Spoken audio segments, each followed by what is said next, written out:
What's up, everybody, and welcome back to another episode of the Juice Box presented by Lock City. You got Wighty and Munz here today. Happy Tuesday. Hope everyone's having a good week so far and that you've been cashing out with us in our premium tier on the pick of the day post, the JuiceBox Locks, the capper plays, cheat sheets, so on and so forth. This week we've kept busy. We've kept things rolling with a ton of action on soccer, WNBA, CS2, and Tour de France. Today we have episode 134 of the Juice Box, which is going to be an outlook into this weekend's UFC 318 event taking place in New Orleans, Louisiana, with the main event this week being the BMF title fight and also Dustin Poirier retirement fight as he takes on Max Holloway for a third time. But before we get into this weekend's main card, just a reminder that you can, of course, join our premium tier Discord at whop.com/lockcity. That's WHOP.com/lockcity for only $5 a month. This gets you access to every cheat sheet every day across all active major sports, access to premium picks from all 9 of our pro cappers, and tons of other sports-specific and stat-specific data points on a daily basis to help you become a better sports bettor. We do daily picks from our capper team, we have daily projections for all active major sports, and of course, we have those Lock City cheat sheets that you see all over Twitter that we're running daily for a ton of different sports and prop markets. For those of you that follow along for our UFC picks, this includes, of course, our weekly call the card picks that we go over on this podcast, our UFC best bets cheat sheets that we run for the pay-per-view events, and capper plays from both myself, Wighty, and of course Munz. You can get better results paying only 16 cents a day at whop.com/lockcity. That's WHOP.com/lockcity. Alrighty, UFC 318. This is going to be a pretty exciting one. Some of the cards a little bit sloppy on the undercard, but a lot of good fights. Munz, how are you feeling about this one? I'm liking it. I've been looking forward to this fight card. I know you said a couple sloppy fights on the undercard, which you're kind of right, but a couple nice ones on the prelims. I know we're not Yep. focusing on the prelims, but two that I want to talk about, just mention. Marvin Vittori versus Brendan Allen should be a good one. Kyler Phillips versus Vinicius Oliveira should be a good one. Even Francisco Prado should give us kind of a show there. So honestly, good fights all around. The first fight to debut the main card, I'm not too excited to see, but it should be pretty interesting. But all in all, we should be in for a pretty good night of fights. All right, let's look at the first fight of this main card. We have Michael Johnson versus Daniel Zellhuber.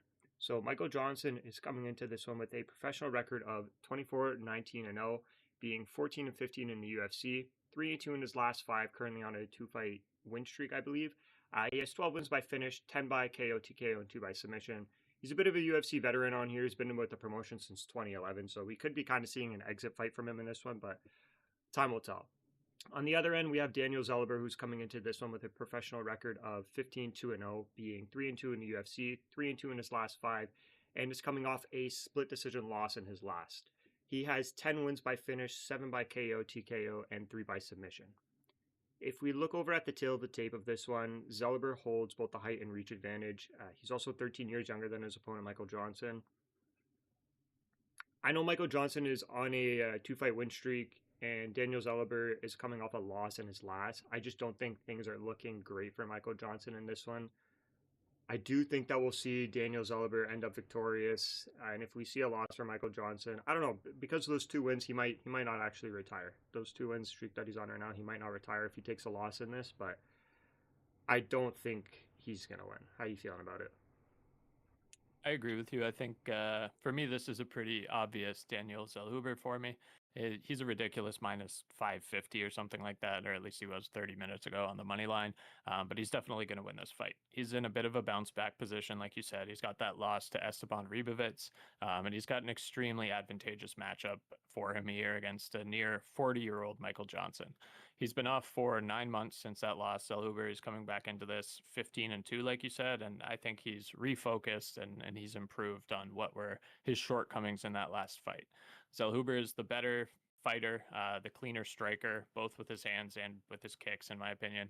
He's got a 3.5-inch reach advantage. He also manages his distance better on top of having that reach advantage. I could see Zellhuber knocking out Michael Johnson, and I think he needs to probably do that to regain the hype that he had. But for whatever reason, I lean decision on this one. For call the card regardless, though, it's Zellhuber on the money line at minus 550. I like it. I like it. All right, that's 1-0 so far for us on the same page there.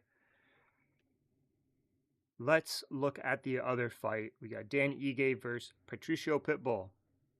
Dan Ige's coming into this one with a professional record of 19-9-0, being 11-8-0 in the UFC, 2-3 in his last 5, coming off a TKO win in his last fight. He has 12 wins by finish, 7 by KO, TKO, and 5 by submission. Patricio Pitbull is coming into this one with a professional record of 36-8-0, being 0-1 in the UFC. We saw him losing his debut just earlier this year. He does, although, have 24 wins by finish, 12 each by KO, TKO, and by submission. If we look at the tail of the tape for this one, Dan Ige holds the height advantage slightly, holding a decent reach advantage while also being 5 years younger than Patricio. As I said just earlier there, we've seen Patricio make his debut earlier this year in the UFC against Yair Rodriguez. I wasn't too impressed with it. I rarely go against the Brazilians, but I don't know. I'm not huge on Patricio Pitbull at all. I think Dan Ige is going to show him that there's still a lot of levels to this promotion, and he needs to climb up the ranks a bit more. So give me Dan Ige on this one. I agree with you again. I'm going to go Dan Ige as well here. And I agree with what you said. I did not like at all what we saw out of Patricio Pitbull in his UFC debut against Yair Rodriguez. He got beat up the entire fight. I don't think this is any better of a matchup for him this time around, personally, against Dan Ige. Despite only being an inch taller than his opponent, Ige has nearly a 6-inch reach advantage. He's a busier striker. He lands 3.67 significant strikes a minute on average. Patricio Pitbull absorbs 4.48 significant strikes per minute, and he was not reactive at all when he was getting hit in his UFC debut. In that debut, Pitbull was hit 97 times total strikes and absorbed 70 significant strikes against Yair Rodriguez. This weekend, I think we're going to see similar happen in this fight. Give me Dan Ige on the money line, minus 200. And in terms of methods, unless you disagree, I think this is JuiceBox Lock potential. I think Dan Ige Dan Ige decision is written all over this. Imagine Dan Ige submission is probably like plus 7,000. Dan Ige decision. Plus 120 on Bet365. I think this has decision written all over it. This is going to the judges. I think so as well. We haven't seen Patricio get knocked out since 2023. It's been about a year or 2 years since that. Ige only has those 12 finishes. I like the decision. I like that decision. Yeah, well, I mean, it's only a 15-minute fight. Yeah, no, you're right, actually. Yeah, I like the decision there. All right, I love that. So JuiceBox Lock, plus 120, Dan Ige via decision. And then, of course, for Call the Card, we're both on the money line, minus 200. Lock it in, JuiceBox Lock, nice and early on the card there. You get to cash out early, you don't got to wait and sweat. All right, moving on to the next fight, we have Kevin Holland versus Daniel Rodriguez. So Kevin Holland is coming into this one with a professional record of 28-13-0 with 1 no contest, being 15-10-0 with the 1 no contest in the UFC. He's 3-2 in his last 5. He's on a current 2-fight win streak, and this is his 4th fight this year. He just fought on June 7th, submitted Vicente Luque. Kevin Holland's on a fucking mission this year. That's all I have to say. He's got 23 wins by finish, 14 by KO, TKO, and 9 by submission. Daniel Rodriguez coming into this one with a professional record of 19-5-0, being 9-4-0 in the UFC. He's 2-3 in his last fight, but he is on a 2-fight win streak as well currently. He has 13 wins by finish, 9 KO TKOs, and 4 by submission. So head over to the tail of the tape for this. Kevin Holland, as we should all know, holds the height and reach advantage, while also being 6 years younger than his opponent, Daniel Rodriguez. Like I said, the guy's on a mission. He just fought last month, his 4th fight this year, a nice submission victory too, and his last fight in round 2. He's sharp. He's ready to go. I don't think this camper cut should have been too brutal on him because, like I said, he just fought last month. So I'm not making the mistake of going against him again. I truly believe that he's on his way to title contention if he keeps going this way, and I think he's going to secure the win. So give me Kevin Holland. Yep, he certainly likes getting paid, and this one is Kevin Holland all day for me as well. since abandoning his endeavors, I guess, at the middleweight division and coming back down here to 170 to welterweight. Kevin Holland has looked incredible against Gunnar Nelson and Vicente Luque.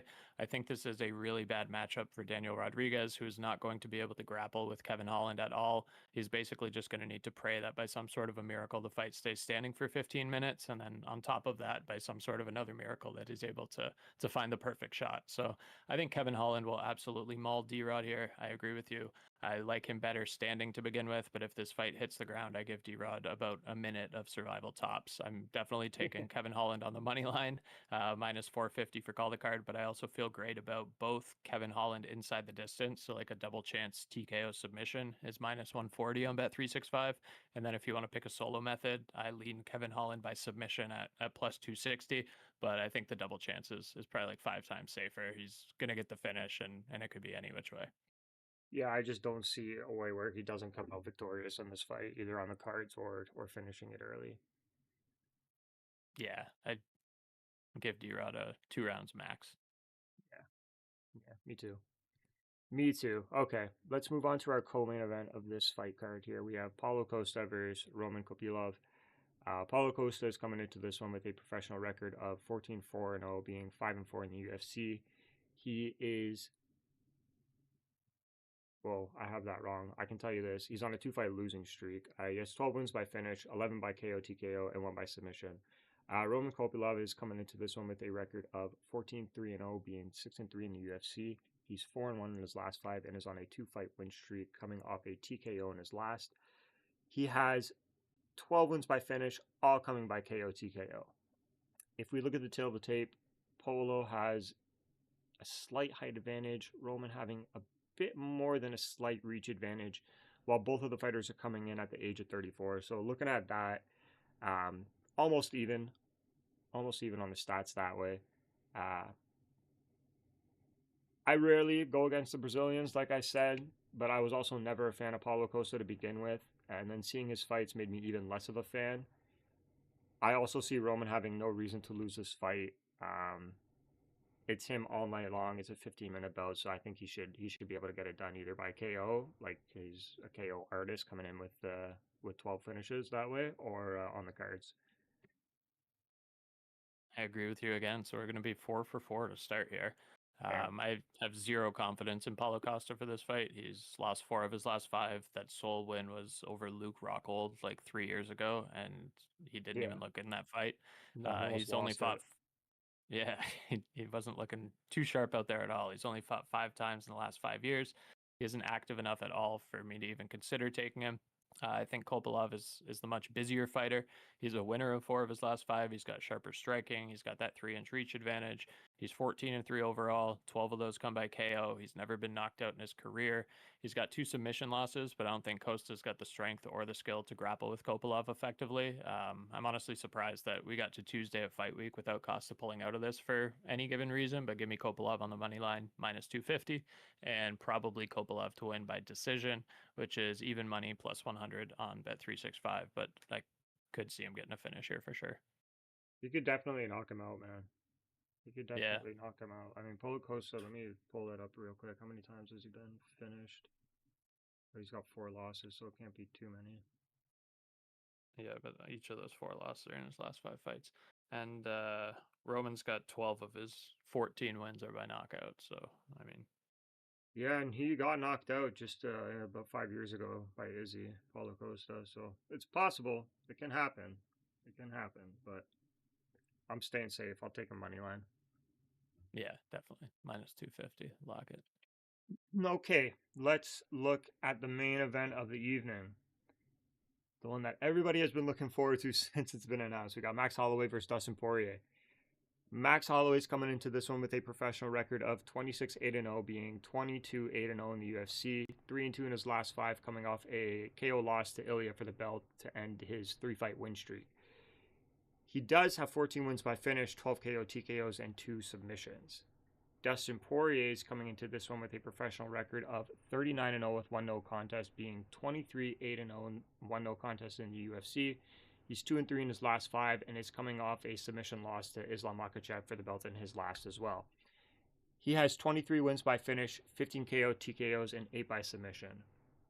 if we look at the tail of the tape, Max holds the slight height advantage, Dustin holding a bit more than slight reach advantage. They're only 3 years apart. Max is 33 years old. Dustin is 36 years old. I honestly don't know who I want to pick in this one because one way or the other, I will be experiencing bittersweet emotions. I'm very undecided. I might not even give out a pick because like it's just two of the legends going at it, and like how can you even want to sit there and go against either one of them? You just want to sit and enjoy the show. So I don't know. Right now, I'm undecided. Whitey, how you feeling? That's fair. I'm gonna go Max Holloway to, unfortunately for Dustin Poirier, ruin his retirement fight in Poirier's hometown and do it in front of his wife and children. I do agree with you. I think this fight's a coin flip. It could go either way. It's going to be extremely hard to beat Poirier in a fight that probably matters the most to him out of any fight in his career. But I think Poirier might be overlooking Max a bit here, given the fact he's beaten him twice. Although those fights were a long time ago, 13 years ago and 6 years ago. I think Holloway probably has less pressure on him here. Poirier announced this retirement fight, and after that, he got this entire pay-per-view card built around him in his hometown. He needs a win here desperately. I think there's a ton of pressure on him here. As a result, I think this is probably also going to turn into a striking fight to try and keep the crowd entertained because this entire card is built around him. I think Poirier is certainly going to want the last fight of his career to be electric. I think if he were to come out here and do what he did the last two fights and kind of like methodically outwork Holloway, he could win this fight. But I think the distraction of wanting to put on a show is going to result in him getting outstruck over the course of 5 rounds. Holloway lands 7.3 something significant strikes per minute, and Poirier is around 5.3. So that could result, that's an extra 2 per minute. That could be an extra 50 significant strikes over the course of 25 minutes if they just stay standing. So give me Max Holloway on the money line, minus 138. I think he's going to outwork Poirier. I think Poirier is going to try to put on a show here for his retirement fight, and as a result, get outstruck and lose a decision. Yeah, I don't know. I don't know. I agree in the sense that we're going to see a lot of striking. It's going to be a mostly stand up kind of fight. It's for the BMF belt, and the Yep. reason why you pick two fighters like that is because they're not afraid to stand there and throw down. Like look at the last BMF fight we had. We saw Max knock out Justin Gaethje in the last second. So Yep. it's tough. It's tough. Like you said, it's the retirement fight for Dustin Poirier, which kind of makes me lean towards him more. Uh, I want him to Also, win it. like, yeah, I don't know who I want to win it. That's the thing. I don't know who I want. Like, I'll be happy I mean, either way, but like upset either way. You know what I mean? Like, yeah, happy oh, to see the one 100%. win and sad to see the other one lose. I'll be even sadder to see Dustin Poirier lose in a retirement fight in front of his fucking wife and kids. Like, just had to add Me that too. in there, make it even worse. I think that's how it's going to happen, unfortunately. But yeah, I'd love to see him win. I just think he's going to get outworked. I think Max now is a way different fighter than he was 6 years ago. And I think it's just going to be too little too late for Dustin. I do hope he I don't wins, know. though. Give me the night to let me sleep on it. Let me sleep on it, and I'll come out with my pick on the call the card. Everyone will have to see it that way. Alrighty. Well, we are the same on the first four. Mine, in terms of a call the card parlay with Daniel Zellhuber, Dan Ige, Kevin Holland, Roman Kopylov, and Max Holloway, comes out to 423, plus 423, so about 5 times your money. If you take Holloway off of that, though, if you just run the four that Munz and I are the same on, which as of right now is Daniel Zellhuber, Dan Ige, Kevin Holland, and Roman Kopylov, that comes out to plus 203. So about 3 times your money, and I think that's about as safe as it gets. I don't see any of those four guys even coming remotely close to losing their fights. I mean, the odds reflect that, but I think that's super safe in terms of a four-legger. And then our JuiceBox Lock, of course, we are going with Dan Ige to win by decision at plus 120 on bet 365. I like it. I like it. Well, from all of us here at Lock City, we want to wish you guys the best of luck with all your picks and your bets. Stay tuned for more, and we'll see you guys in the next one. Take care.